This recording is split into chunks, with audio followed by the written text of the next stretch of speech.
ತಾಲೂಕಿನ ಎಡಗೂರು ಮಹಿಳಾ ಸ್ವಸಹಾಯ ಸಂಘದ ಪ್ರಭಾವತಿ ಮಾತನಾಡಿ, ಗ್ರಾಮೀಣ ಕ್ರೀಡೆಗಳು ಜನಪದ ಮತ್ತು ಸಾಂಸ್ಕೃತಿಕ ಪ್ರತೀಕ. ಬಾಲ್ಯದ ಜೀವನದ ಅವಿಭಾಜ್ಯ ಅಂಗವಾಗಿದ್ದ ಅಪ್ಪಟ ಗ್ರಾಮೀಣ ಕ್ರೀಡೆಗಳಾದ ರಾಗಿ ಬೀಸುವ ಸ್ಪರ್ಧೆ, ಚೌಕಾಬಾರ, ಕುಂಟೆಬಿಲ್ಲೆ, ಕಬಡ್ಡಿ ಮುಂತಾದ ದೇಶೀಯ ಪರಂಪರೆ ಪ್ರತಿಬಿಂಬಿಸುವ ಆಟೋಟಗಳನ್ನು ಮತ್ತೆ ಜನರ ನಡುವೆ ಆಯೋಜಿಸಿ ಮಹಿಳೆಯರಲ್ಲಿ ಸ್ಫೂರ್ತಿ ತರುವ ಕಾರ್ಯ ಮಾಡಲಾಗುತ್ತಿದೆ.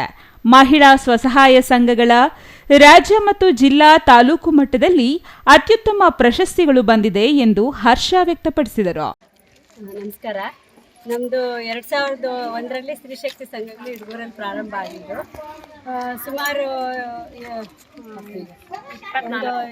25-40 ವರ್ಷದಿಂದ ಮಹಿಳಾ ಸಮಾಜ ನಡೀತಾ ಇದೆ. ಸ್ತ್ರೀಶಕ್ತಿ ಸಂಘಗಳು ಗುಂಪುಗಳು ಒಂದು 100 ಗುಂಪುಗಳವರೆಗೂ ಇದೆ ಇಡಗೂರಿನಲ್ಲಿ. ಆ ಎಲ್ಲ ಸ್ತ್ರೀಶಕ್ತಿ ಸಂಘಗಳು ಸೇರಿ ಇವತ್ತು ನಾವು ಆಟೋಟ ಸ್ಪರ್ಧೆಗಳು ನಡೆಸ್ತಾ ಇದ್ದೀವಿ. ಪ್ರತಿ ವರ್ಷವೂ ಇದೇ ಥರ ಮಹಿಳಾ ದಿನಾಚರಣೆಗೆ ಸ್ಪರ್ಧೆಗಳು ನಡೆಸಿ ಮತ್ತು ಕಾರ್ಯಕ್ರಮ ಕೊಡ್ತೀವಿ. ಒಂದು ದಿವಸ ಕಾರ್ಯಕ್ರಮ ಮಾಡ್ತೀವಿ.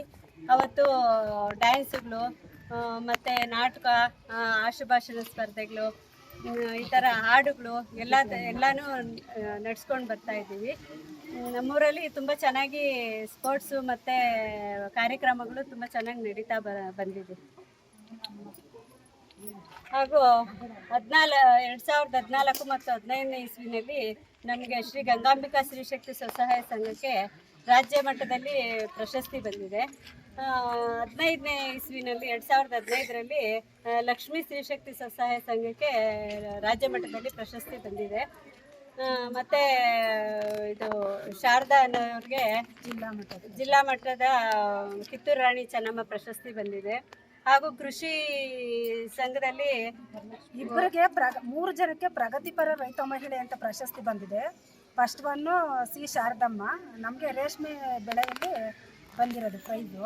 ಮತ್ತು ತರಕಾರಿ ಬೆಳೆ ಒಳಗೆ ವರಲಕ್ಷ್ಮಿ ಅವ್ರಿಗೆ ಬಂದಿದೆ. ಮತ್ತು ತೋಟಗಾರಿಕೆಯಲ್ಲಿ ತರಕಾರಿ ಮತ್ತು ಹೂ ಬೆಳೆಯೋದ್ರಲ್ಲಿ ರತ್ನಮ್ಮ, ಬಿ ರತ್ನಮ್ಮ ಅಂತ ಅವ್ರಿಗೆ. ಒಟ್ಟು ನಮ್ಮ ಸ್ತ್ರೀಶಕ್ತಿ ಸಂಘದ ಸದಸ್ಯರಿಗೇನೆ 3 ಜನಕ್ಕೆ ಪ್ರಗತಿಪರ ಮಹಿಳೆ ಪ್ರಶಸ್ತಿ ಬಂದಿದೆ.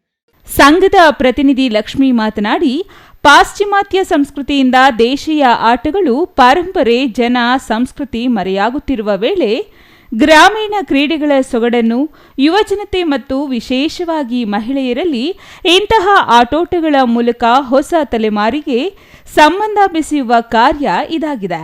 ಮಾರ್ಚ್ 19ರಂದು ಎಡಗೂರು ಗ್ರಾಮದಲ್ಲಿ ಮಹಿಳಾ ದಿನಾಚರಣೆ ಮಾಡಲಾಗುವುದು.